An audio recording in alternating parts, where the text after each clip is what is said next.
건축법의 기출문제 계속 보겠습니다. 자, 이번 시간은 건축법의 이제 두 번째 테마로 넘어왔습니다. 두 번째 테마는 실제 건축법에 따라서 건축물을 건축을 하기 위해서 건축 허가라는 절차가 있습니다. 그래서 우리 건축 허가 같은 걸 먼저 배우고 나서 이 두 번째 파트에서 이제 건축 신고, 건축 협의, 가설 건축물의 허가, 가설 건축물의 축조 신고 이런 내용들을 보실 겁니다. 일단 시험 문제가 건축 허가는 반드시 한 문제가 나옵니다. 우리가 안전한 건축을 하기 위해서 건축주가 설계도 같은 걸 준비해 가지고 건축 허가를 받는 제도에 대해서 일단은 문제를 풀어보도록 하겠습니다. 자, 1번. 자, 19회 때 문제인데, 자, 건축 허가 등에 관한 설명이다. 틀린 것은, 자, 21층 이상 건축물 등 대통령령으로 정하는 용도나 규모의 건축물을 광역시에서 건축할 때는, 자, 건축 허가권자가 광역시한테 가서 건축 허가를 받아야 된다. 자, 우리 이런 거 배웠죠, 앞에서. 자, 건축 허가권자가 이렇게 21층 이상 대형 건물일 때는 특별시나 광역시장의 허가권자로 바뀌는 것, 예외적 허가권자이기 때문에 1번 맞습니다. 자, 우리 건축 허가권자는 기본적으로 세종자치시, 제주자치도, 시군구청장이므로 원칙적으로 시군구청장인데 구청장 위에 특별시나 광역시장이 허가하는 건물도 있습니다. 예외적으로 21층 이상 대형 건물하고 또는 연면적의 합계가 10만 제곱미터 이상의 대형 건물, 그런 것들 중에 하나만 걸리면 21층 이상 건축물, 연면적의 합계가 10만 이상 대형 건축물이면 특별시, 광역시장한테 허가를 받아야 됩니다. 대신 도지사는 건축 허가권자가 아닙니다. 자, 도지사는 바로 2번에 나오네요. 자, 시장문수 같은 관청이 21층 이상 건축물을 허가하려면 이게 건축계획서 같은 것들, 기본 설계도서 같은 것들을 첨부해서 도지사한테 사전 승인을 먼저 받아야 됩니다. 도지사는 사전 승인권자로서 맞습니다. 아까 우리가 시군구청장 위에 구청장 위에 특별시나 광역시장은 21층 이상에 대한 허가권자가 맞습니다. 대신 시장문수 위에 도지사는 21층 이상 건축물 이런 것들 또는 연면적의 합계가 10만 제곱미터 이상의 대형 건물에 대해서 허가를 할 때 시장문수가 허가하는데 도지사한테 미리 승인을 받아가지고 승인이 내려오면 시장문수가 21층도 허가하게 되어 있습니다. 이 부분을 잘 보셨다가 도지사는 이런 대형 건물에 대해서 허가권자가 아니라 사전 승인권자 역할만 하도록 되어 있습니다. 1번, 2번 다 맞죠? 3번. 자, 우리 건축 허가나 착공을 제한할 수 있죠? 국토부 장관이나 시도지사가 자기 아래에 있는 허가권자의 허가나 착공을 제한할 수 있는데 제한기간은 처음에 2년 이내로 제한하고 1회 하나여 1년 이내에서 제한기간을 연장할 수 있으니까 3번 틀렸네요. 여기 2회 하나여가 아닙니다. 1회 하나여 1년 정도 이내에서 건축허가나 착공 제한기간을 연장할 수 있으므로 이 3번이 틀렸습니다. 자, 4번. 건축허가를 받으려는 자는 허가신청서에다가 국토부령으로 정하는 설계 도서 같은 것들을 첨부해서 허가권자한테 당연히 제출해야 되는 것입니다. 자, 그리고 이제 5번은 허가권자가 허가를 받은 자가 허가 받은 날로부터 2년 안에 공사 착수를 해야 되는데 공사 착수를 했는데 공사 완료가 불가능하다고 인정이 되면 건축허가를 취소하여야 한다. 자, 이게 우리 건축허가 취소하여로 이런 게 있었죠. 자, 가장 중요한 건 이거죠. 자, 허가를 받은 자가 허가 받은 날로부터 2년 안에 공사 착수를 안 하면 건축허가를 취소해야 한다고. 자, 그리고 또 2년 안에 공사를 착수를 했지만 공사 완료가 불가능하다고 허가권자한테 인정이 되면 이때도 건축허가를 필수적으로 취소를 해야 합니다. 자, 이런 두 가지 사유를 대표적으로 좀 보시고요. 자, 또 앞으로 또 추가적으로 관련 내용들을 볼 겁니다. 정답을 일단은 3번으로 보시는 게 맞겠습니다. 이렇게 기출문제를 분석을 해보면 여기 앞에 같은 경우는 예외적 허가권자, 2번 같은 경우는 도지사한테 사전 승인받는 규정, 이거는 건축허가나 착공의 제한, 그 다음에 허가신청서의 제출, 자, 이거는 5번 같은 경우는 건축허가의 취소, 건축허가를 필수적으로 취소해야 한다. 그런 것들을 이렇게 종합적으로 물어보는 문제였네요. 자, 여기 보시면 보충 설명을 드리면 건축허가권자, 우리 건축법 11조에 따라서 건축물을 건축을 하거나 대설하려는 자는 자치시와 자치도 시군구청장한테 허가를 받아야 된다 원칙. 그래서 시군구청장이 원칙적 허가권자인데 이 구청장 위에 이 특별시나 광역시장도 허가권자가 되는 경우가 있었죠. 21층 이상 대형 건물, 연면적 합계가 10만 제곱미터 이상 대형 건물, 또는 이제 10분의 3 이상을 증축해서 21층 이상이 되거나 10분의 3 이상을 증축해서 연면적 합계가 10만 제곱미터 이상 되는 건물도 특별시나 광역시장한테 예외적으로 허가를 받게 됩니다. 다만 21층 이상이 되더라도 공장이나 창고는 특별시 광역시장 허가 대상에서 제외됩니다. 이거 꼭 기억하셔야 됩니다. 자, 공장, 창고 그 밖에 법정된 건물 등은 21층 이상, 연면적 10만 이상 건축하더라도 이거는 자, 공장 창고이기 때문에 특별광역시장 허가 대상에서 제외하고 그대로 구청장 허가 대상으로 봐야 됩니다. 자, 다음. 자, 사전 승인 같은 것도 한번 볼까요? 자, 시장문수가 다음 어느 하나의 건물 허가할 때는 도지사한테 사전 승인을 얻어야 됩니다. 자, 사전 승인이 올라가면 50일 안에 사전 승인 여부가 통보가 옵니다. 자, 이 보시면 21층 이상, 연면적 10만 이상, 10분의 3 이상을 증축해서 21층 이상이 되든지 10만 이상이 되는 건물인데 이 세 가지는 공통적으로 공장 창고는 제외되어 있습니다. 우리 앞에랑 유사하죠. 특별시장, 광역시장한테 허가받은 대상에서도 공장 창고는 제외했듯이 이렇게 시장문수가 도지사한테 사전 승인을 받을 때도 이렇게 21층 이상, 10만 이상, 10분의 3 이상을 증축해서 이런 건물이 되는 건물, 요게 아까 우리 특별시나 광역시에서는 구청장한테 허가받지 않고 특별시, 광역시장한테 바로 허가를 받는 대상이고, 이게 이제 일반 시, 군에서는 도지사한테 사전 승인을 받아서 시장문수가 허가하는 건물이 되는 겁니다. 자, 4번하고 5번을 또 잘 보셔야지만 기출문제를 풀 수 있습니다. 자, 이거 보십시오. 자연환경이나 수질 보호를 위해서 도지사가 지정 공고한 구역이다. 자, 이렇게 자연환경 보호를 위해서 도지사가 공고한 구역이 주로 이제 한강 주변들입니다. 우리 한강, 북한강, 남한강 주변 이런 구역에서는 3층 이상 또는 연면적이 1천 이상의 이 5가지 건물에 해당되면 이것도 사전 승인 대상이 되는 겁니다. 21층 이상이 아니더라도 자연환경 보호를 위해서 도지사가 공고한 구역이다. 그러면 층이 3층에 걸리든지 연면적이 합으로 1000제곱미터 이상의 공동주택, 일반 음식, 일반 업무, 자, 위락이나 숙박설은 3층 이상에 걸리든지 1000제곱미터 이상에 걸리면 이것도 사전 승인 대상이 되고, 또 주거나 교육 환경을 위해서 도지사가 공고한 구역이 있습니다. 여기 자연환경 보호를 위해서 도지사가 공고한 구역이 아니라 주거나 교육 환경을 위해서 도지사가 공고한 구역이면 이때도 자, 건물의 층이라든가 1000제곱미터 관계없이 위락 숙박이 사전 승인을 받아야 되는 이상으로 이거 가지고도 문제를 출제를 해볼 겁니다. 자, 뒤가 다시 한번 설명을 드릴 겁니다. 일단 요 1, 2, 3번을 위주로 사전 승인을 받는 것을 보시고 추가적으로 사전 승인 받는 것이 더 있다는 것을 확인을 하셔야 되겠습니다. 자, 2번 문제 보겠습니다. 자, 2번은 자, 우리 이제 그 가설 건축물에 관한 문제인데 이제 허가를 받는 가설 건축물인데 자, 장소가 도시계획시설 예정지, 국토계획법상 도로나 공원 같은 거 만드는 도시계획시설 예정지에서 가설 건물을 지을 때는 3층 이하로 가설 건물을 짓는데 이 가설 건물을 허가받기 위한 요건들이 있었죠. 1번 철근 콘크리트나 철골, 철근 콘크리트가 아니어야 되는 겁니다. 가설 건축물이기 때문에 철근 콘크리트가 아니어야 됩니다.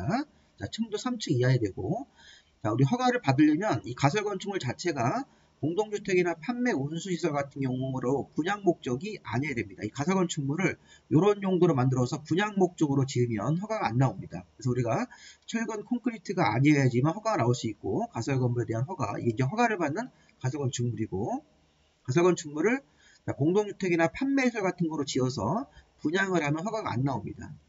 세 번째, 가설 건축물을 짓고 전기나 수도, 가스 같은 새로운 간선 설비를 설치를 하면 안 됩니다. 자, 새로운 간선 설비 설치를 요하면 허가가 또 안 나오고, 자, 가설 건축물의 존치 기간은 이거 3년 이내죠. 3년 이내고 또 연장이 가능합니다. 보시면 3년 이내이기 때문에 이거 지금 잘못됐습니다. 이거.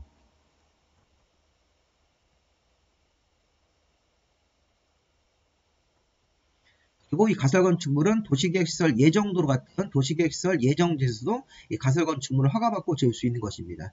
정답이 이거 4번으로 봐야 되겠습니다.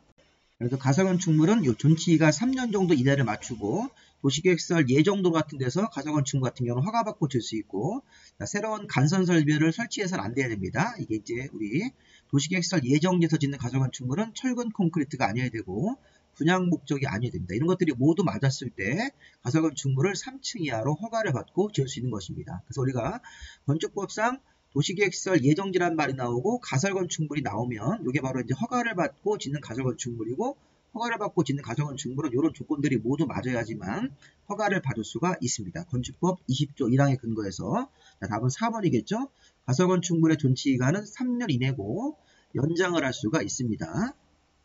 기간 만료일 14일 전까지 연장 허가를 신청해서 자, 연장을 또 받아가지고 추가적으로 더 기간을 확보해서 사용할 수가 있다고 보시면 되겠습니다.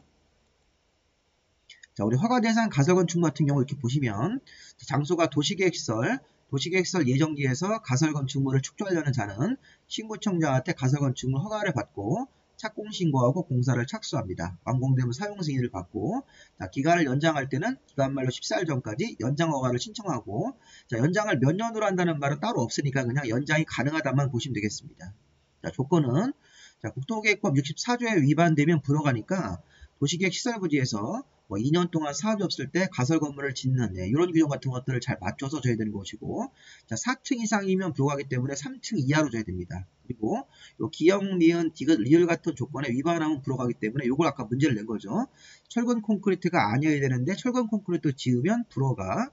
자, 존치 기간 3년 이내를 맞춰야 되는데 3년을 초과하면 불허갑니다. 새로운 간선 설비를 요하지 않아야 되는데 이런 걸 따르지 않고 하면 불허가가 되는 거고, 자, 분양 목적이 아니어야 되는데 분양 목적으로 이렇게 지으면 불허가가 되는 것이니까 이렇게 우리 허가대상 가설 건축물을 허가받을 수 있는 요건을 1번 요건, 2번 요건, 3번 요건에 요 세부 요건을 모두 다 맞춰야지만 가설 건물을 허가받고 지을 수 있는 것입니다. 자, 3번 문제. 자, 이번 이제 우리 건축 허가의 제한에 관한 문제네요. 옳은 걸 찾는 겁니다. 자, 건축 허가를 제한하는 관청이 국토부 장관하고 시도지사가 법적인 제한 사유가 있으면 건축 허가나 착공을 제한할 수 있는데, 자, 국토교통부 장관은 문화체육관광부 장관이 국가유산이 이게 문화재입니다. 자, 그 문화체육관광부 장관이 이렇게 문화재 같은 국가유산의 보존을 위해서 필요하다고 국토부 장관한테 요청을 하면, 자, 건축 허가를 받은 건축물에 착공도 제한할 수 있죠. 건축허가도 제한할 수 있고 착공도 제한할 수 있기 때문에 1번 지문이 맞는 것으로 봐야 되겠네요. 그래서 국토교통부 장관은 주무부 장관이 요청 같은 걸 해서, 자, 건축 허가권자의 허가나 착공 같은 것들을 제한할 수 있다. 1번 지문 맞습니다. 자, 2번 국토교통부 장관은 국토관리를 위해서 필요하다고 인정하더라도 시군구청장, 국토교통부 장관은 국토관리상 필요하면 직권으로, 자, 자기 아래에 있는 허가권자인 시군구청장 건축허가를 제한할 수 있기 때문에 없다고 그러시면 틀립니다. 자, 3번에 건축허가를 제한하는 경우 제한기간은 2년 이내로 하고, 자, 기간을 연장할 수 없다가 아니라 연장할 수 있는 것이죠. 1회에 하나요. 1년 이내로 기간을 정해서 연장할 수 있습니다. 그래서 이게 처음 제한할 때 2년이기 때문에 최대 2년 잡고 1회에 하나요. 1년 내에서 연장할 수 있으니까 최대 3년까지 제한할 수 있다고 봐야 되겠습니다. 연장까지 하면. 자, 4번 시도지사가 시군구청장 건축허가를 제한한 경우 국토교통부 장관한테 보고해야 되고, 자, 국토교통부 장관이 보고받은 내용을 공고해야 된다. 되어 있는데, 자, 건축허가를 제한을 했으면 시도지사가 시군구청장한테 제한을 했으면 시군구청장한테 관련 서류를 송부합니다. 그래서 통보받은 시군구청장이 그 내용을 공고하는 것이지 국토부 장관이 보고받고 국토부 장관이 공고를 해주는 게 아닙니다. 다시 한번 시도지사가 시군구청장의 건축허가를 제한했으면 그때는 여기 제한 목적이라든가 제한 기간 같은 것들을 시군구청장한테 통보하고, 자, 통보받은 시군구청장이 관련 내용 같은 거, 제한 기간이 몇 년이고 제한 지역이 어디고 이런 것들에 대해서 시군구청장의 통보를 받아서 그 내용을 일반인들이 볼 수 있게 공고하도록 되어 있습니다. 자, 이 내용이 국토부 장관 상급자가 공고하는 게 아닙니다. 자, 시군구청장의 제한 내용을 통보받고 시군구청장이 그 내용을 공고하는 것으로 봐야 됩니다. 자, 5번 시도지사는 시군구청장의 건축허가가 지나치다고 인정이 되면 직권으로 이를 해제할 수 있다 이렇게 되는 게 아니라, 자, 지금 시도지사가 시군구청장의 건축허가를 제한을 하면 국토부 장관한테 지체 없이 보고하게 돼 있고, 보고받은 국토부 장관이 시도지사가 제한한 내용이 지나치다고 인정하면 해제를 명할 수 있는 것이지, 자, 시도지사가 시군구청장이 건축허가를 제한하고 이런 게 아니기 때문에 이 5번 질문은 좀 말이 안 됩니다. 그래서 이 5번 질문의 원문은 시도지사가 시군구청장의 건축허가를 제한하고 나서 국토부 장관한테 지체 없이 보고받은 국토부 장관이 시도지사한테, 자, 허가 제한 자체가 너무 지나치다고 해제를 명할 수 있다 이렇게 되는 거니까 이 5번 질문도 잘못된 질문입니다. 정답은 우리가 1번을 정답으로 봐야겠네요. 자, 우리 건축허가 제한 보충학습 보시면 국토부 장관이 국토관리를 위해서 또는 이 주무부 장관이 국방, 국가유산 보존, 환경, 국민경제상 요청하다고 이렇게 요청을 들어오면 주무부 장관이 국방이라든가 국가유산의 보존, 환경, 국민경제상 국토부 장관한테 요청을 하면 국토부 장관이 자기 아래 허가권자를 모두 허가나 착공을 제한할 수 있고, 시도지사도 지역계획이나 도시계획상 필요하면 시군구청장, 시도지사의 밑에 있는 시군구청장 허가나 착공을 제한할 수 있습니다. 시도지사는 제한하고 나서 국토부 장관한테 지체 없이 보고하고, 보고받은 국토부 장관이 너무 지나치다고 인정하면 시도지사한테 제한을 해제하라고 명령할 수가 있습니다. 자, 제한기간은 2년 내로 하고 1회하여 1년 내에서 연장할 수 있고, 그 다음에 건축허가를 제한하거나 착공을 제한할 때는 주민의견을 청취하고 나서 그 다음에 건축위원회 심의 두 가지를 다 해야 됩니다. 주민의견 듣고 나서 건축위원회 심의까지 거쳐야 되는 것이죠. 이런 부분들을 아까 뒤에 가서 또 한번 문제로 볼 겁니다. 4번 문제. 자, 시장문수가 건축허가를 하기 위해서 도지사한테 사전 승인을 받아야 되는 거 우리 앞에서 잠깐 봤죠. 그 내용인데, 자, 지금 보시면 자, 연면적의 10분의 3 이상을 증축해서 21층 이상이 돼야 되는 거고, 그다음에 공장은 또 제외이기 때문에 이건 자정의 사전 승인 대상이 되는 게 아닙니다. 기본적으로 이렇게 맞춰서 보면 연면적이 합으로 뭐 10분의 3 이상을 증축해서 층수가 21층 이상이 되는 건물인데 공장 창고는 제외이기 때문에 그렇게 수정을 해야 됩니다. 일단 공장은 해당 대상이 될 수가 없습니다. 자, 그 다음에 연면적 합계가 10만 제곱미터 이상인데 공장 창고는 제외이기 때문에 이것도 사전 승인 신청하는 게 아닙니다. 자, 자연환경 보호를 위해서 도지사가 지정 공구항구에서는 이게 연면적이 1000제곱미터 이상인 5종류의 건물, 연면적 1000제곱미터 또는 3층 이상의 5가지 건물이기 때문에 900제곱미터고 2층이면 해당 사항이 없습니다. 5가지 건물은 공동주택, 그 다음에 일반 음식, 일반 업무, 위락 숙박이니까 위락시설 부분은 맞는데 이게 1000제곱미터 이상이든지 또는 3층 이상으로 들어가야 되는데 이 조건에 안 맞으니까 이 3번도 사전 승인 받는 게 아닙니다. 자, 4번 주거나 교육 환경을 위해서 도지사가 공고한 구역은 사이즈에 관계없이 위락 숙박이 사전 승인을 받는 거니까 이게 4번이 정답이겠네요.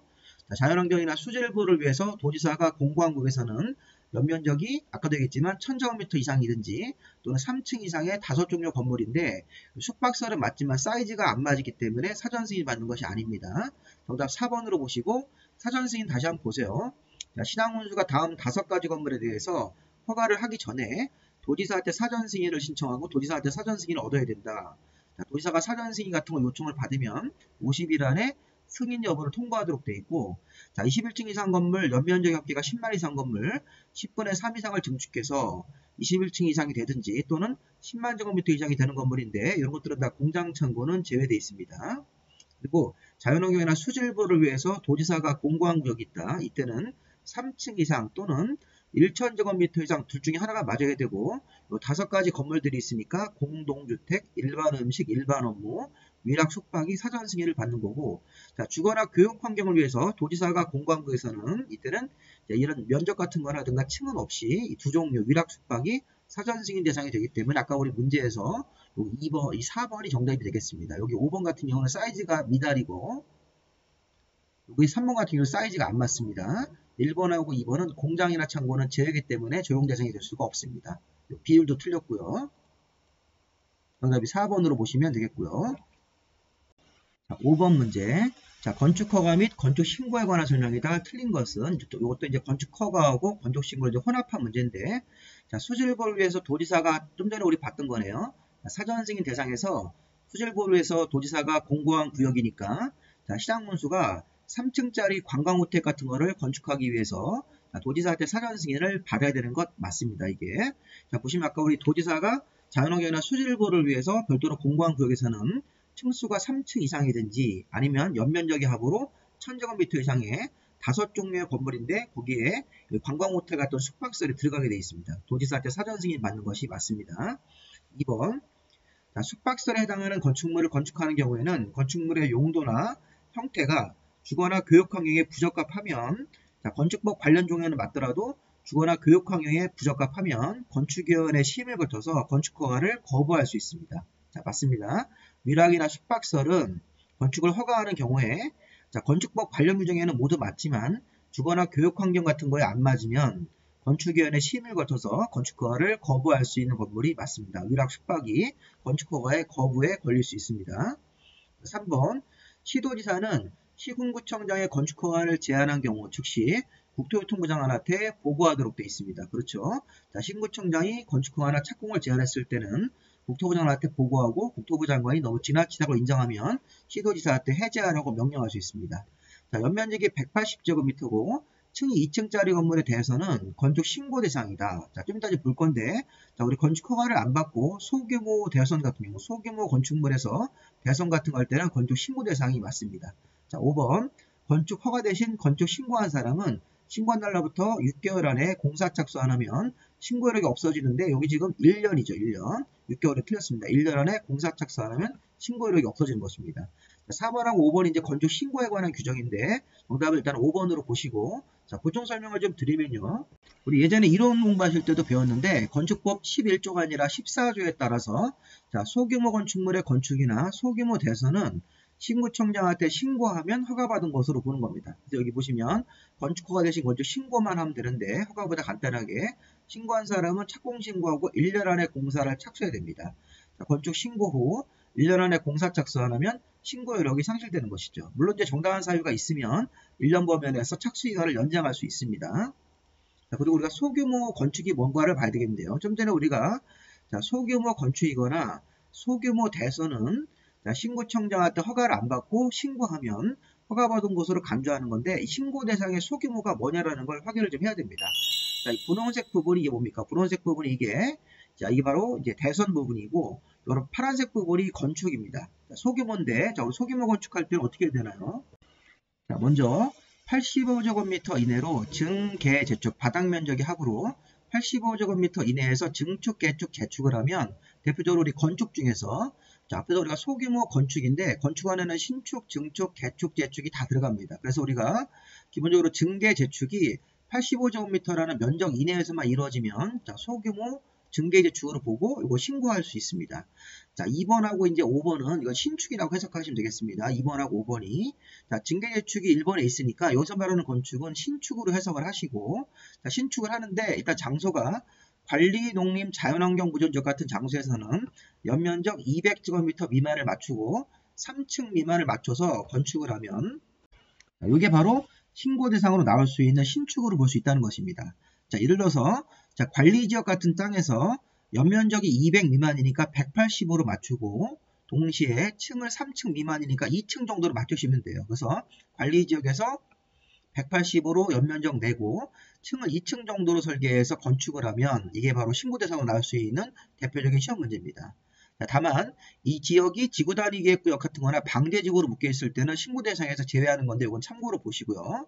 자, 문제는 관리 농림 자연에서는 200 미만 3층 미만을 모두 맞춰서 건물을 건축 신축을 하면 이 신고 대상인데 자, 문제는 이게 관리 농림 자연이 아닌 도시 지역일 때는 5번으로 가는 겁니다. 5번은 도시 지역이라고 안 써 있더라도 이 지역이 아닌 나머지 지역이라고 해석을 해서 자, 도시 지역에서는 연면적의 합으로 100제곱미터 이하니까 여기 200 미만보다 대부분 계략적으로 사이즈를 반을 낮춰서 자, 아무런 말이 없을 때는 100제곱미터 이하 이게 바로 도시 지역 같은 데서는 연면적의 합으로 100제곱미터 이하까지가 바로 이게 건축 신축 같은 거 할 때 신고로 나온다고 해석을 하시면 되겠습니다. 자, 그 밖에 뭐 3m 이하의 증축도 있고 높이로 자, 이 8번하고 9번도 보시면 공업지역 같은 땅에서 공업지역에서 2층 이하로 연면적의 합이 500제곱미터 이하니까 2.5 공장 이것도 신축으로 보시고 읍면적에서 200 이하인 창고 읍면적에서 400 이하인 축사나 작물집에서 같은 거 신축도 그러니까 우리가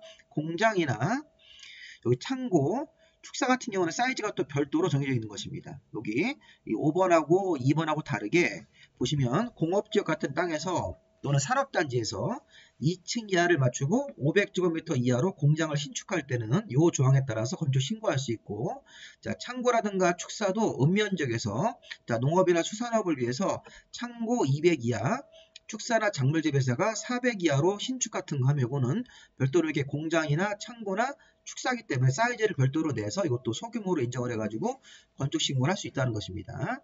자, 그 다음에 여기서 보시면 이제 3번에 이제 대선을 볼 건데 자, 건축 신고할 때도 여기 보시면 소규모 대선도 자, 신고하면 허가받은 곳으로 보는 겁니다. 원래 대선도 허가 대상인데 소규모면 자, 소규모가 뭔가 한번 보겠습니다. 자, 여기 2번이랑 사이즈가 같네요. 200 미만이고 3층 미만의 건물에 들어가서 대선 같은 거 할 때는 모든 대선이 신고 대상으로 나오는 겁니다.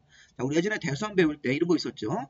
기둥이나 보나 지붕틀 같은 경우는 증설 해체할 때는 개수를 안 따지고 수선 변경할 때는 자, 3개 이상이 돼야 된다. 그런 것들 다 포함해가지고 증설 해체든 3개 이상 수선이든 모든 대선이 요 사이즈가 작은 건물이기 때문에 신고로 인정해 줍니다. 다만 사이즈가 200 미만보다 크면 사이즈가 크면 4번으로 가셔가지고 내력벽 30 이상 수선, 기둥이나 보나 지붕 틀 3개 이상 수선, 방화벽의 수선 같은 수선 쪽만 사이즈로 빼준다고 생각하시면 되겠습니다. 자, 제가 지금 4번을 뭐라고 설명했나요? 집중해서 들으셔야 됩니다. 자, 우리 대선이라는 행위는 원래 증설 해체도 있고 뭐 3개 이상 수선, 뭐 30제곱미터 이상 수선 변경 이런 게 있었는데, 자, 200 미만이고 3층 미만의 건물일 때는 이 사이즈를 맞춰서 건물 졌을 때는 그 건물 안에 들어가서는 모든 대선이 신고 대상으로 나오는데, 사이즈가 200 미만이나 3층 미만보다 사이즈가 크면 이래서 뭐 연면적이 400이라든가 층수가 4층짜리 건물이면 대선 중에서 이렇게 수선으로 끝나는 것들만 신고 대상으로 빼주고 증설 해체는 신고 대상으로 뺄 수가 없다는 것이라고 해석을 하면 되겠습니다. 자, 이걸 제가 설명하는 이유는 이걸 가지고 문제를 풀 게 있습니다. 뒤에 가서. 자, 건축 신고 대상 이 파란색은 건축이고 이 분홍색은 대선 같은 경우를 신고 대상으로 빼는 거라고 일단 생각하시고 관련 조항들을 해석을 할 겁니다. 자, 6번 문제로 넘어가겠습니다. 자, 건축허가 건축 신고에 관한 설명이다. 틀린 것은, 자, 바닥 면적이 80제곱미터고 3층짜리 건물을 신축할 때는, 자, 사전 결정을 신청할 수 있다. 자, 이 건축허가 대상이 맞습니다. 이게. 자, 우리 건축허가 대상이면 사전 결정을 신청할 수 있는 것이죠. 그래서 바닥 면적이 각각 80이고 3층짜리 건물이면 3층이고 연면적이 240이면 건축 신고 대상으로 갈 수가 없기 때문에 이런 것들은 허가를 받아야 되는 건물이고 허가 받기 전에 허가 나오는지 여부에 대해서 사전 결정을 신청할 수 있습니다. 1번 맞습니다. 자, 2번 10분의 3을 증축해서 연면적 합계가 10만 제곱미터가 되는, 자, 창고기 때문에 광역시장한테 허가받을 필요가 없는 것입니다. 이거. 자, 창고라든가 공장 같은 경우는 광역시장, 특별시장 허가 대상에서 제외가 됩니다. 2번 틀렸죠. 2번이 정답이겠네요. 3번 건축허가를 받으면 국토계획법상 개발행위 허가를 받은 것으로 본다. 우리 건축허가를 받으면 다른 법에 있는 여러 가지 인허가를 의제되는 경우증이 있습니다. 20가지가 있는데 건축허가를 받으면 국토법상 개발행위 허가를 받은 것으로 의제를 합니다. 다만 조심할 것은 국토계획법상 개발행위 허가를 받아도 건축법상 건축허가를 의제할 수는 없습니다. 자, 지금처럼 순서가 건축법상 건축허가를 먼저 받으면 국토계획법상 개발행위 허가를 받은 것으로 보는데 거꾸로는 의제될 수 없습니다. 국토계획법상 개발행위 허가를 먼저 받아도 건축법상 건축허가를 받은 것으로 볼 수는 없습니다. 자, 4번. 자, 연면적의 합계가 200제곱미터인 건축물의 높이를 아까 우리 앞에서 3m 이하의 증축이면 그때는 앞에 사이즈 같은 거 면적은 상관없이 건물 높이가 3m 이하의 증축이면 건축 신고를 해가지고 허가받은 것으로 간주하는 건물에 있었죠. 자, 있었고, 자, 5번 아까 나왔던 질문이에요. 건축 신고한 사람이 신고한 날로부터 1년 안에 공사 착수하면 신고 여력이 없어집니다. 정답은 2번이 되겠습니다. 자, 우리 좀 전에 앞에서 건축법상 건축허가를 받으면 국토계획법상 개발행위 허가를 받은 것으로 간주하는데 여기 보시면 1번부터 건축허가를 받으면, 자, 다음에 허가나 이런 신고 같은 것을 한 것으로 본다 해가지고 1번부터 뒤에 23번까지가 있는데 이걸 다 외우실 필요는 없고요. 자, 시험에 나왔던 것 중에서 이런 것만 좀 보십시오. 자, 건축허가를 먼저 받으면 건축법에 따라서, 자, 관련 협의를 해가지고 건축허가를 받았기 때문에 국토계획법상 개발행위 허가를 받은 것으로 보고, 동시에 1번에 보시면 건축법상 공사용 가설건축물의 축조 신고도 같이 한 것으로 보는 겁니다. 그리고 공작물 같은 걸 같이 세울 때, 그러니까 옹벽이라든가 담장 이런 걸 세울 때, 자, 공작물 신고라는 걸 해야 되는데 건축허가를 받으면서, 자, 이런 것들을 동시에 심사받을 수 있기 때문에, 자, 공사용 가설건축물에 관한 축조 신고, 공작물 축조 신고 같은 것들도 동시에 받은 것으로 본다. 이렇게 이 세 가지 정도만 좀 보시면 되겠습니다. 자, 20몇 가지를 다 외우실 필요는 없고요. 자, 7번 문제로 가보겠습니다. 자, 7번 문제, 건축허가의 제한에 관한 문제가 또 나왔습니다. 보면 앞에서 나온 문제를 쭉 계속적으로 반복적으로 내는 측면이 있습니다. 지문을 약간 수정을 해가지고 내는 거죠. 기출문제를 보시면, 자, 국방부 장관이 국방을 위해서 필요하다고 요청을 하면 국토교통부 장관이 건축허가를 제한할 수 있다. 맞습니다. 자, 교육감은 장관이 아닙니다. 그래서 보시면 이 교육감이, 자, 교육환경 개선을 위해서 필요하다고 인정을 해서 요청을 하고, 국토부 장관이, 자, 건축허가를 받은 건축허가의 착공이나 허가 같은 것을 제한할 수 있다고 했는데, 지금 보시면 교육감은 주무부 장관이라고 할 수가 없습니다. 그래서 교육감 같은 경우는 교육환경 개선을 위해서 국토부 장관한테 요청할 수 있는 관청이 아닙니다. 우리 건축허가 제안을 할 때 국토부 장관이 국토부 관리로 해서 직권으로 제안할 수도 있고 주무부 장관의 요청을 받아서도 건축허가를 제안하거나 착공을 제안할 수 있는데 교육감이 교육환경 개선을 위해서 국토부 장관한테 건축허가를 제안해달라고 요청할 수 있는 해당하는 관청이 될 수가 없습니다. 그래서 교육감 같은 경우가 요청을 해서 국토부 장관이 건축허가 받은 건물에 착공을 제한할 수는 없다고 봐야 됩니다. 이거 틀렸습니다. 자, 이런 질문들은 또 시험 문제 나올 수 있으니까 한번 잘 보시기 바랍니다. 자, 특별시장이 지역계획상 필요하다고 인정을 하면, 자, 우리 특별시장, 광역시장, 그 다음에 도지사, 시도지사도 자기 아래에 있는 구청장이나 시장군수 건축허가를 제한할 수가 있습니다. 지역계획상, 도시계획상 필요하면. 자, 건축물의 착공을 제한할 때 제한기간, 건축허가나 착공을 제한할 때 제한기간은 2년 내로 하고 1회 하나여 1년 범위안에서 연장할 수 있다. 앞에서 우리 보신 거니까 맞습니다. 자, 좀 도지사가 건축허가를 제한을 하면 국토부 장관이 제한 내용이 지나치다고 인정을 해서 해제를 명할 수 있는 규정도 있었죠. 우리 시도지사가 어떤 자기 밑에 있는 시군구청장의 허가를 제한하면 국토부 장관한테 지체 없이 보고하게 돼 있고 보고받은 국토부 장관이 너무 지나치다고 인정을 하면 해제를 명할 수 있으니까 5번 지문도 맞고 정답은 2번이 틀렸습니다. 교육감은 국토부 장관한테 건축허가나 착공을 제한을 요청할 수 있는 주무부 장관이 아닙니다. 자, 8번 문제. 자, 우리 건축법에서 건축허가를 받으려는 자가 대지 소유권을 확보하고 건축허가를 신청하는데 예외가 있었죠. 예외. 자, 우리 건축허가를 받으려면 자, 건축주가 대지 소유권을 100% 확보하고 건축허가를 신청하는 게 원칙인데 우리 법에 예외가 있습니다. 자, 대표적으로 보시면 자, 대지를 사용할 수 1번 질문을 보시면 자, 이게 옳은 것을 모두 고르는 문제인데 자, 공동주택의 건축주가 대지를 사용할 수 있는 권한, 자, 대지를 사용할 수 있는 권한이 뭔가요? 지상권, 전세권, 임차권 이런 걸 가지고 건축허가 신청을 받아줍니다. 다만 자, 거기서 지어지는 건물이 공동주택이 분양 목적일 때는 안 됩니다. 분양 목적일 때는 소유권을 가지고 건축주가 건축허가 신청을 해야 되고 지금처럼 사용할 수 있는 권한을 확보하고 건축허가를 받으려면 분양 목적의 어떤 공동주택을 지으면 안 되겠죠. 그래서 이 기업번은 틀렸습니다. 분양 목적의 공동주택을 짓기 위해서 대지 사용 권한을 가지고 건축주가 건축허가 신청을 할 수는 없습니다. 자, 두 번째, 자, 집합건물의 공용부분을 변경하기 위해서 집합건물법에 따라서 별도의 결의가 있었으면 이때는 소유권이 100% 없더라도 집합건물의 소유자가 결의를 했기 때문에 결의가 이게 5분의 4로 보시면 되겠습니다. 이게 집합건물법에 이 결의 자체가 5분의 4 정도 이상 결의가 있으면 이것도 소유권이 100% 없더라도 건축허가를 신청할 수 있습니다. 자, 그리고 자, 건축하려는 대지의 일부가 국유지 같은 게 포함되어 있을 때는 자, 국유지의 관리청이 별도로 건축주한테 매각을 하겠다 이렇게 확인서 같은 거 써주면 나중에 이후에 이제 소유권이 확보된다는 그런 증명서기 때문에 이런 것들도 지금 현재는 소유권이 100% 없더라도 건축허가를 신청할 수 있는 대상이 되는 것이죠. 자, 여기 니은 디귿은 맞는데 기억은 잘못됐죠. 그래서 기억 같은 경우는 빼고 니은 디귿만 묶여있는 4번이 정답이 되겠습니다. 자, 다시 한번 보겠습니다. 자, 건축허가를 받으려면 대지 소유권이 100% 확보가 돼야 되는 것이 원칙입니다. 다음으로는 하나의 경우는 그러하지 않다. 자, 지금 소유권을 확보하지 못했지만 대지를 사용할 수 있는 권한을 확보하고 건축주가 자, 소유권은 100% 없지만 사용할 수 있는 지상권이라든가 뭐 전세권, 임차권을 가지고 있으면 건축허가를 신청할 수 있는데 다만 건축하는 건물이 분양 목적의 공동주택일 때는 제외.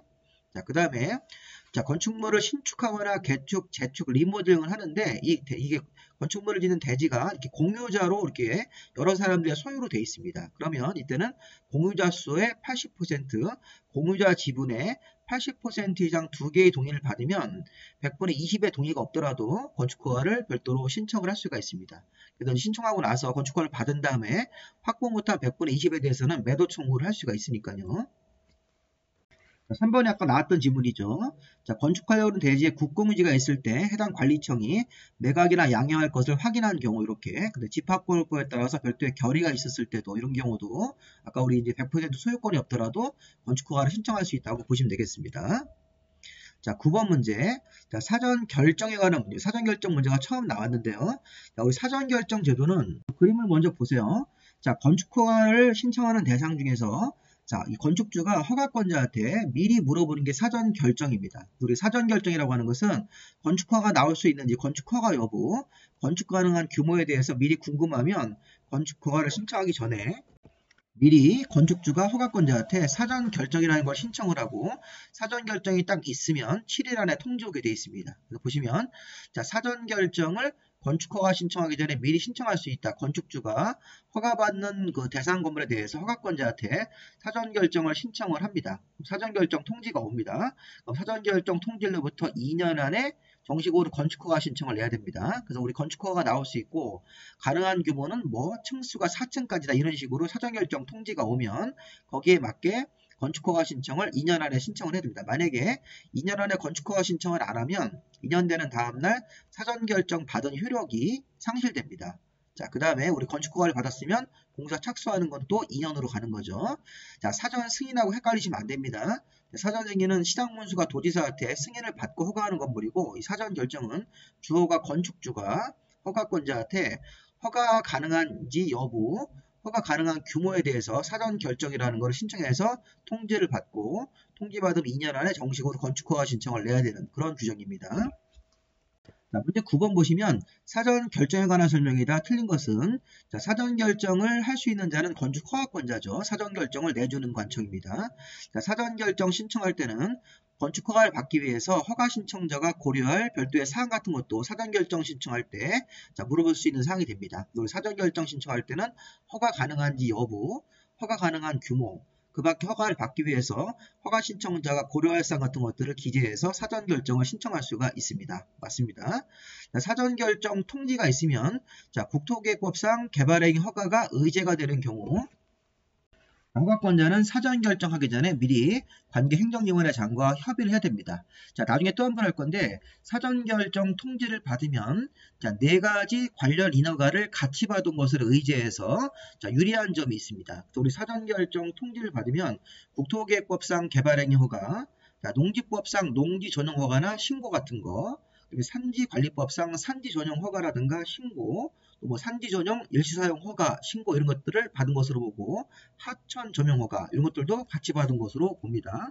자, 그 내용이 보여드려야 되겠네요. 사전 결정을 받으면 의제되는 것 국토법상 개발행 허가, 농지법상 농지 전용 허가라든가 신고 협의, 자, 산지관리법상 산지 전용 허가, 이 산지를 개발하기 위한 허가가 이 산지 전용 허가인데 이런 거 일부 뭐 신고, 일시사용 허가라든가 신고. 다만 이 보전산지는 도시 지역에서만 의제가 된다 이렇게 돼 있고 하천 전용 허가 그래서 이런 것들을 이제 사전 결정을 통지받으면 같이 받은 것으로 보기 때문에 농지 같은 것들이라든가 임야 같은 것들을 미리미리 전용할 수 있는 아직 건축 허가가 안 나오더라도 미리미리 개발할 수 있는 그런 근거가 됩니다.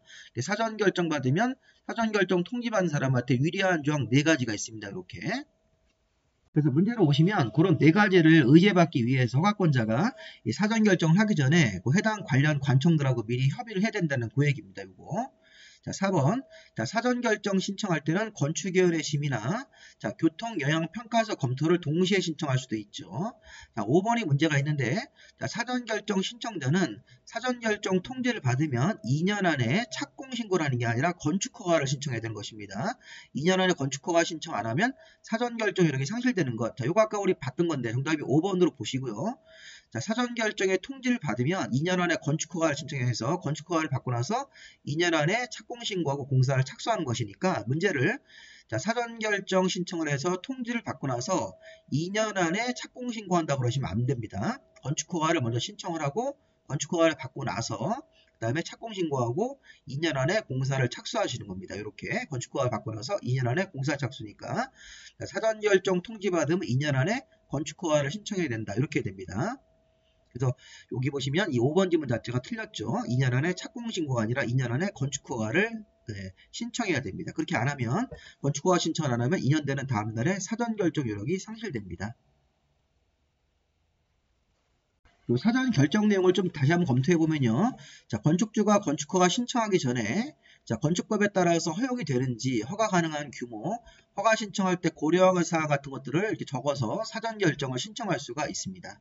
자, 행정청 내부적으로 사전 결정이라는 걸 딱 했으면 7일 안에 결과를 통보하게 되어 있고요. 자, 사전 결정 신청할 때 건축위원회 심의와 교통영향평가서 검토를 동시에 신청할 수 있습니다. 자, 사전 결정 신청된 건물의 대지 면적이 이렇게 환경 영향평가 대상일 때는 환경부 장관이나 지방환경관서 장과 협의해서 사전 결정에 대한 답변을 줘야 됩니다. 이렇게 소규모 환경 영향평가 대상이면 환경부 장관하고 사전 결정에 대해서 협의하고 나서 결과를 통보해 주게 되어 있고요. 자, 사전 결정 통지받으면 요 기역, 니은, 디귿, 리을 같은 요 네 가지를 동시에 받은 것으로 봅니다. 자, 국토법상 개발행위가 농지법상 농지조정 허가라든가 신고 협의, 자, 산지관리법상 산지조정 허가라든가 신고, 그다음에 하천 전용허가 같은 것들을 받은 것으로 본다. 자, 사전 결정 통지받으면 2년 안에 건축 허가를 신청해야 되는 거 이렇게 해서 한번 사전 결정 내용들을 좀 보시고요. 자, 우리 10번 문제는 자, 이 건축 공사 하다가 공사가 중단될까봐 이 안전관리 예칭 같은 것들을 예치하게 할 수 있는 규정이 있는데 가로 안에 넣기죠. 허가권자가 연면적이 1,000제곱미터 이상 건물일 때는 이 조례가 정하는 건물에 대해서 1,000제곱미터 이상이고 이 조례가 정하는 건물일 때는 착공 신고할 때 공사 현장이 오래간 방치되면 안전조치 같은 걸 하기 위해서 공사비의 1% 범위 안에서 안전관리 예치금을 예치하게 할 수 있습니다. 보시면 요거 1,000제곱미터 이상이고 1% 범위 안에서 안전관리 예치금을 예치하게 할 수 있다. 이렇게 되겠죠. 그래서 보시면 연면적이 1,000제곱미터 이상 건축물이면 안전관리 같은 것들을 안 할까봐 안전관리 같은 거, 안전관리 예치금을 공사비의 1% 범위 안에서 예치하게 할 수 있으니까 1,000제곱미터하고 1%인 정답이 1번이 되겠습니다. 자, 11번은 국가가 소유한, 우리 국가나 지방자치단체가 소유한 대지 안의 건물일 때는 주로 이게 우리 행정관청이 소유하는 건물이겠죠. 그런 건물에 지상이나 지하에 여유공간 같은 게 있으면 자, 구분지상권을 설정해서 자, 우리 주민들이 이용할 수 있는 그런 건물을 건축허가를 내줄 수가 있었죠. 그래서 보시면 여기서 여기 유스 호스텔 같은 것들도 있고 뭐 다중생활설 같은 거 고시원이죠. 노래연습장, 공연장, 오피스텔이 있는데 이 중에서 우리가 이제 국가가 소유한 대지에 자, 지상이나 지하 여유 공간이 있었을 때 그 지상 지하 일부를 구분지상권을 설정한 다음에 설치할 수 있는 주민의 어떤 편익시설 같은 걸 위해서 설치할 수 있는 건물 중에서 이 공연장, 음악 공연장 같은 건 되지만 다른 건물들은 해당 사항이 없습니다. 11번 건물이 이제 건축 협의랑 관련돼서 이런 건물들은 안 되지만 이 공연장은 가능하죠. 4번이 정답입니다. 여기 잠깐 해설을 보시면요. 국가나 지방자치단체가 소유한 대지 위에 건물이 있겠죠. 건물이 있고 그 건물의 지상 부분하고 지하 부분에 여유 공간이 있을 때 그 공간에다가 구분지상권을 설정해서 주민이 이용할 수 있게 편의시설 같은 경우를 설치할 수 있는데 자, 1종 근린생활시설, 2종 근린이 가능하지만 자, 2종 근생 중에서 관공서원부랑 좀 안 맞는 거 산업용 총을 판매하는 총포 판매사, 장의사, 다중생활시설 고시원, 단란주점, 안마술소, 노래연습장은 우리 행정관청 관공서원부라고는 안 맞으니까 이런 것들은 빼고 다른 2종 근생들은 가능합니다. 1종 근생도 되고 자, 문화 및 집회 중에서 예식장 같은 건 안 되지만 음악 공연장이라든가 미술 전시장은 가능하기 때문에 여기 정답이었었죠. 의료시설 같은 병원, 교육시설 같은 도서관, 노유자시설, 운동시설, 업무시설도 되는데 오피스텔은 안 됩니다. 그래서 아까 우리 문제를 보시면 유스호스텔 같은 건 될 수가 없고요. 자, 이종원생 중에서 다중생활시설은 제외죠. 자, 노래연습장도 제외고 이 공연장은 가능합니다. 오피스텔은 제외되는 건물이기 때문에 이렇게 이제 9번 이상권을 만들어 가지고 자, 주민 편의시설을 설치할 수 있는 건물이 어떤 거냐 이런 식으로 문제를 낸 적도 있었습니다. 자, 12번 문제. 자, 12번 문제는 자, 지금 갑이 A도 B시에서 연면적 100제곱미터고 2층짜리 건물을 대선을 하고자 한다. 그럴 때 이 대선 자체가 소규모 대선이기 때문에 건축법 14조에 따라서 건축 신고를 좀 하고자 하는데 관련 설명으로 옳은 것은 이렇게 되어 있습니다. 자, 갑이 지금 대선 같은 거 할 때 요 B시장한테 A 도지사가 아니라 B시장한테 건축 신고하면 건축허가를 받는 건물로 봐야 됩니다. 자, 왜 그럴까요? 자, 연면적이 100제곱미터고 2층짜리 건물이면 제가 앞에 설명할 때 건축 신고할 때 200제곱미터 미만이고 3층 미만인 조건을 모두 맞췄기 때문에 그런 건물에 들어가서는 모든 대선이 신고 대상이니까 1번이 맞습니다. 자, 지금 이 지문이 이해가 안 되시면 다시 건축 신고 대상으로 하셔서 200 미만이고 3층 미만의 모두 조건이 맞는 대선이면 모든 대선이 바로 신고 대상이 되는 거니까 이거 맞습니다. 자, 2번. 자, 건축 신고를 한 갑이 공사를 하다가 시공자를 변경합니다. 자, 우리 시공자라든가 설계자 변경은 자, 여기 신고권자인 시장한테 가서 신고사항입니다. 이게 이제 시공자 변경 신고사항이지 허가받는 게 아닙니다. 그래서 시공자를 변경하고 설계자 변경 같은 거 할 때는 비시장한테 가서 건축 신고한 사람한테 가서 자, 이거 신고사항으로 처리합니다. 허가받는 게 아닙니다. 자, 3번. 자, 건축 신고 수리 전에 안전영향평가를 실시해야 된다. 우리 안전영향평가는 아주 큰 건물일 때 하는 겁니다. 자, 안전영향평가는 허가를 받는 건물로서 건축 허가하기 전에 이렇게 돼 있습니다. 허가 받기 전에, 자, 허가를 같은 걸 내주기 전에 허가권자가 안전영향평가는 초고층 건물이 건축허가하기 전에 안전영향평가를 받아야 되고 또는 연면적이 10만 제곱미터 이상이면서 16층 이상 건물 조건이 두 가지가 있습니다. 초고층 건물일 때는 안전영향평가를 받고 자, 건축허가를 내주기 전에 안전영향평가 같은 걸 실시하는 건물은 초고층 건물 또는 연면적이 합계가 10만 제곱미터 이상이면서 16층 이상 건물일 때 안전영향평가를 받는 겁니다. 그래서 안전영향평가는 받아야 되는 대상이 두 가지가 있습니다. 초고층 건물하고 연면적 10만 제곱미터 이상이면서 층수가 16층 이상 이 조건이 모두 맞으면 허가하기 전에 안전영향평가라는 걸 실시해야 됩니다. 자, 4번은 건축 신고했으면 아까 우리 1년 안에 공사 착수를 안 했을 때 신고 이력이 없어지는 것이고 자, 건축 신고한 건물도 나중에 공사 끝나고 나면 사용 승인 같은 걸 신청해서 사용 승인을 받고 신고한 건물을 사용을 해야 됩니다. 사용 승인을 신청해야 됩니다. 그 정답이 이거 1번으로 봐야 됩니다. 자, 이런 문제가 우리가 어려운 문제보다는 기본 문제로 보셔야 됩니다. 이게. 그래서 건축법이 조금 우리 어렵습니다. 이 파트가. 자, 13번. 건축허가의 제한에 관한 설명이다. 옳은 것은 자, 국방이라든가 문화유산 보존, 국민경제를 위해서 필요하다고 주무부 장관이 자, 직접 주무부 장관이 국토부 장관한테 요청을 하고 국토부 장관이 허가를 제한하는 거지 주무부 장관이 직접 제한할 수는 없습니다. 이거 틀렸습니다. 1번. 자, 제한 목적은 맞지만 이 주무부 장관이 국토부 장관한테 요청을 하고 국토부 장관이 허가권자의 허가나 착공을 제한하는 거지 주무부 장관 자체가 제한을 할 수는 없습니다. 2번 지역계획을 위해서 필요하면 도지사가 자기 아래에 있는 시장 문서를 제한하는 거지 같은 서열에 자치시장을 제한할 수는 없습니다. 도지사하고 특별자치시는 같은 서열이기 때문에 자 3번 자, 건축허가를 제한하는 경우 제한기간은 2년 내로 하고 1회 하나에서 1년 내에서 연장할 수 있습니다. 자, 1번, 2번이 좀 헷갈리더라도 3번에서 건축허가 제한기간이 있고 1회 하나요 1년 내에서 연장하는 거 맞습니다. 3번이 정답이겠네요. 자, 시도지사가 건축허가를 제한하는 경우에는 주민의견을 청취하거나 심의를 거쳐야 된다. 이게 하거나가 아니라 주민의견을 청취한 후 건축위원회 심의까지 거친 다음에 허가를 제한해야 됩니다. 이 두 개를 다 해야 됩니다. 하거나 그러시면 안 됩니다. 주민의견을 청취한 후 건축위원회 심의를 거쳐서 건축허가를 제한을 해야 됩니다. 자, 국토부 장관이 건축허가를 제한을 하면 제한 목적, 제한 기간 이런 것들을 자, 제한을 받는 시군구청장 같은 허가권자한테 통보하고 통보받은 허가권자가 그 내용을 공고하는 거지 국토부 장관 자기 자신이 공고하는 것은 아닙니다. 그러니까 제한 내용을 국토부 장관이 직접 공고하지 않고 국토부 장관이 허가권자 허가를 제한했으면 관련 내용을 허가권자한테 통보하고 통보받은 허가권자가 그 내용 같은 거 제한 지역이 어디다, 제한 기간, 제한 목적, 제한 대상 건물의 용도 같은 것들에 대해서 허가권자가 통보를 받아가지고 그 내용을 주민들이 알 수 있게끔 공고하도록 되어 있습니다. 국토부 장관이 공고하는 게 아닙니다. 자, 정답이 이거 3번으로 봐야 되겠죠. 자, 마지막 14번 문제 보고 마무리하겠습니다. 14번 문제 보시면 건축허가 제한 문제인데 우리 앞에 32회 때 문제랑 거의 유사하게 출제가 됩니다. 이런 식으로. 그러니까 기출문제를 좀 내용이 많더라도 잘 분석을 하시면 따로 예상 문제 안 보시더라도 충분히 우리가 시험에 대비할 수 있을 것 같습니다. 자, 건축허가 제한에 관한 설명이다. 옳은 것은 자, 도지사는 지역계획상, 도시계획상 필요하면 자, 허가받은 그 건축물의 허가나 또 착공 같은 것도 제한할 수 있으니까 이 착공도 제한할 수 있다고 해야 되겠습니다. 2번 시군구청장이 건축허가를 제한하는 경우 주민의견을 청취한 후 도시계획위원회 심의를 거쳐야 된다. 맞습니다. 이게 우리 앞에서는 주민의견을 청취하거나 이렇게 했었는데 그게 아니라 주민의견을 청취한 후 도시계획위원회 심의를 거쳐야 되는데 문제는 이 앞부분이 틀렸습니다. 저처럼 이렇게 헷갈리시면 안 됩니다. 자, 요거는 맞는데 앞에 주어를 바꿨습니다.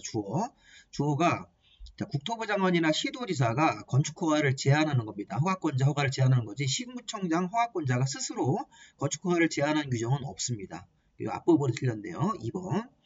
자, 3번에 보시면 자, 건축허가를 제한하는 경우 제한기간은 2년 이내로 하고 1회 하나여 1년 내에서 제한기간을 연장할 수 있을까? 요 지문 맞네요. 이렇게 요 지문은 다 맞는 지문을 했습니다. 정답이 3번이겠습니다.